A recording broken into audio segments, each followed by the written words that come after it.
I think we're recording. It's so exciting. So, hi, everybody. I'm Sandy with Lighten Up Global, which is my little business, but my heart, did you hear that? Mm-hmm. My heart is to help women live their very best life. And the woman you see here with me, her name is Wilda, but I call her Sunshine. And when I met her, it was instant match. You were in a room of what, 50 people? At least, yes. And then every time I went to go play a song on my guitar, it was the very one you were wanting to hear. Do you remember that? Yep. And so it was just meant to be that we met. So soon after that, we went to lunch a couple of times. Mm-hmm. And I was telling her how I love to see women lit up and what lights them up and what do they want in their heart and all that yummy stuff I talk about all the time. And I remember we were at lunch at, what was the name of that place? Do you remember? Gosh. Was it Red's? Red's. It was Red's. And we were sitting at a booth and we were just chatting. I guess it was like the second or third time we got together. Mm-hmm. And do you remember the question that I asked you? If I could be anywhere, if money was no issue, where would I like to be and what would I like to be doing right now? Exactly. And you didn't even have a microsecond of a pause. No. Which a lot of people, when you start talking to them, they go, I have no idea. I mean, they just sort of fuzz out. But you said what? I would like to be at Flathead Lake, where I used to spend my summers as a child. And I had never heard of Flathead Lake. It's in Montana. So describe it for me, because now I've seen a picture. It has to be described to really get the royalty of this amazing place. Flathead Lake is in the mountains, close to Glacier. Part of it's in Glacier Park, and it is the largest freshwater, cleanest water lake in the nation. And it is, all I can say, it's beautiful. It's heaven to me. It's where I spent my childhood in summer times. And we would drink. You could drink the water. You could play in the water. It was cold. It was beautiful. It was my place, my home, my heart. And I remember I ran across a picture of it. You remember I texted it to you and I go, oh, I see. It's kind of like the pictures in the Bahamas where you can see all the way through the water. It's so clear and beautiful. Right, right. And so you said, that's where I want to be. Yes. And I said, well, why don't you go? And do you remember what you said or what you were thinking at the time?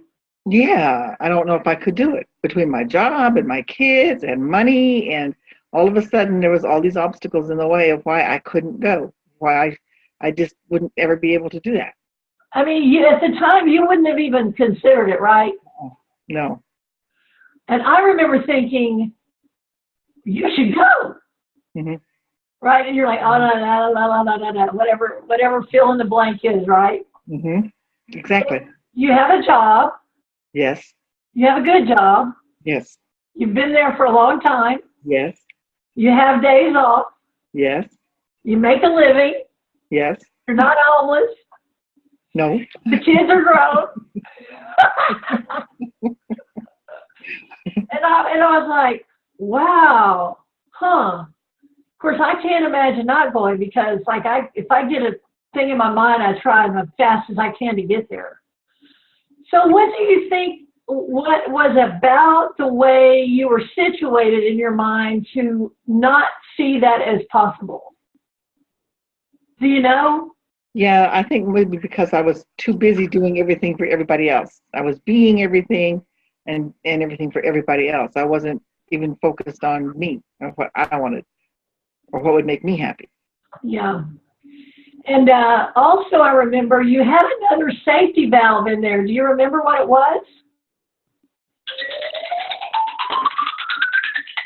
You not only had not got the possibility, but you even said something to me that was really amazing. You said, well, I told my husband one time, if I ever had the chance to live there, I'd divorce him in a minute.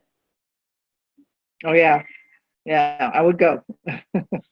So sometimes what we do is we have something that we won't take action on anyway, and then we create a safe problem that's really not ever going to happen, but in our mind it could happen. So it's like a double whammy about how we kind of fenced ourselves in and we just aren't going to go. Right. Right. I remember one lady, this is kind of off the subject, but she went through a bitter divorce. And she, in her heart, wanted to help other women go through divorce and with an open heart. And so I remember we were talking in a group setting and somebody said, well, why don't you do that? And she said, well, because I'd have to do YouTube videos and my ex-husband might see one. And we're all like, so? But in her mind, that was like this huge obstacle that she could not get over. So I didn't talk to you for a while. And one day I got a text. And what did it say? I'm going. I bought the tickets. You don't know this, but it was one of the most inspirational days of my life. Oh, really? Yes, because you said in the text, and I kept it because it meant so much to me. It was like, you go, you started this. Yes, you did. And I thought, oh, I so love it when women will give themselves their heart's desire. So I think it was like in January and February, you wanted to buy the ticket so it would be summer, right? Because summer's the time to go. Yeah. I bought the tickets in April. And I just bought my ticket. I didn't know who was going with me. If I didn't care, I was going to go. One of my kids could go with me, or both of my kids. It didn't matter. They were going to buy their own tickets. I was going. They could piggyback along if they wanted to, but this was something I was doing. Thrilling. Mm-hmm. And so as August came, you took the days off, and then what happened? Tell me what happened. When you went, how you went, what happened, all that. Okay, well, my daughter went with me, and we flew and met my biological brother, who had only met once or twice before. He met us at the airport. We spent we stayed at his house, he and his wife, Renee, and I met family. It was a bonding experience. My biological family, I'm an adopted child, so I didn't know I was born on a reservation, and I have I'm not sure how many brothers and sisters, but I was born of one of 12. And several of us we have different fathers and stuff like that. But my mother was a long time passed away, my biological mother. And so we spent the time up there learning about who we were and where we came from and meeting people and seeing the most beautiful country in the world. And it was healing. It was probably one of the most healing times in my life. I can't wait to go back, which I'm going back again in August with the other daughter. And when I was up there, I said, I don't know why this can't be an annual thing. I could do this every year and make this a returning home to the mountains, returning my soul back to where it was supposed to be, and just do it. Oh, that just makes me so happy. Did you look like your brother? Yes. You did? Was that weird? No. I was going home. And I met my sisters, and I'm real close with my baby sister. Now we message each other all the time and talk to each other all the time, and I never knew her before that. Amazing. That's so beautiful. Yeah. And then you went. Now, does your brother live on the lake? Not on the lake, but close to it. He lives right there on the reservation, and where our Flathead Lake is huge, and so where the cabin was not on the reservation. I see. So it was he's not very far from the lake. We can go right to the lake from his house. Yeah. So could you go every day? Did you go every day, or what? Really? No, because we had other things to do. It was mostly meeting other family members, going around and seeing countryside and places where I grew up. There's my adopted parents had a cabin on the lake, and we'd spend all of August every year there, and we would play in the woods and like that. Well, of course, Flathead Lake has gotten to be very, very commercialized, and there's a lot of movie stars and stuff and have houses up there. And so I wanted to see where that cabin was that we had gone to every summer. And we found it. We found the place. Of course, you can't get to it anymore because it's all fenced off and blocked off, and all these mansions and stuff are on the lake. But I found it by a rock. We were driving, and we found this rock. And I said, stop. I said, I know that rock. I used to play on that rock. It's a great big boulder. I used to play on that when I was a kid. And that was how I found out where that cabin was, where it was. We walked down through somebody's private property, walked down to the lake, and I got lots of pictures and everything, but it was a returning home for me. Oh. It was amazing. Well, was it as beautiful as you remembered? Yes. Yes. Of course, it's changed. Everything does change, but yes. Mm-hmm.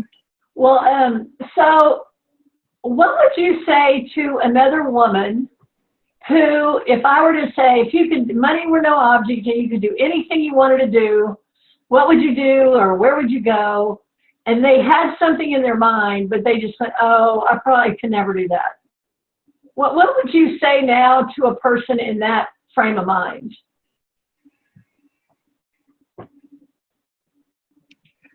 Quit putting blocks in your way. Quit putting the stumbling blocks in your own way, because we stop ourselves. We put our own blocks in. We put our own walls up, and we are far more important in our minds to the families and the people around us, I think, than that we really are. I mean, we are important, but we're not so important. We can't take care of us. We can't do what's right for us. Mm-hmm. And it's, in the long run, it's better for you. It makes you a better person. And it makes you better for everybody around you. Mm-hmm. Exactly. It makes you more whole. Now, you said only one daughter went, right? Yes. Did the other one wish she would have gone now? The other one's going this year with me. Look at your face. I can just see that what that means to you. It's amazing. I would be going anyway. Now, if she wants, I would be doing this anyway. She's welcome to come with me if she wants to, but I would still go by myself. Well, I love that determination, and I think if I remember correctly, you were hoping to have your ashes sprinkled at that lake anyway. Mm-hmm. And I remember thinking, well, do you only get to do that after you're died? That's what you told me. You told me. I was like, you can wait until that time? Yeah, you can have it now. Yeah. But, it's funny because I talked to a lady the other day. She's an estate planner. And she said, you would be surprised how many things people put in their will that they really wish they would have done while they were alive, but they're not sure they can control it, so they put it in their will. Mm-hmm. Isn't that interesting? Mm-hmm. It is. Yeah, because, we have things we want, but sometimes we just don't even say it. Yeah. So, well, first of all, I want to tell you that for a person who wants to see people experience that, it's watching your pictures from Facebook. And I mean, it was like every day there was 10 more pictures and 10 more kids and 10 more brothers. It was just so much bounty. It's like watching happiness happen. It was a real gift to me. And I wanted to tell you that because it's wonderful to believe that dreams can come true. Mm-hmm. But it's so much better to see dreams coming true. Yeah, that definitely was a dream. It came true. So I have a dream that I want to, well, first of all, there's this place in Malibu where Marilyn Monroe used to have a house, and it's rentable. Mm-hmm. And I really, really want to have a glow group or a group of like 4 to 5 women. And we're going to go to Marilyn Monroe's house, and we're going to spend a day. Doesn't that sound just like me? Spend a day dreaming, and then spend a day like making a vision board and helping each other sort of make dreams come true, because I think it's the most exciting thing to watch happen. So I made a vision board yesterday, and Marilyn Monroe's room is on there. Mm-hmm. And let's see if I can show you my vision board. I'm going to try. This is totally scary, so let's see if it happens. Hold on. All right, where would it be? My vision board would be, I'll go to Photoshop and see if I can pull it up. I want to show it to you. I should have planned that, but who cares? You know, one of the things that I love that people are like, everything has to be perfect. And I'm like, you know, no, it doesn't. So let's see if I can find it.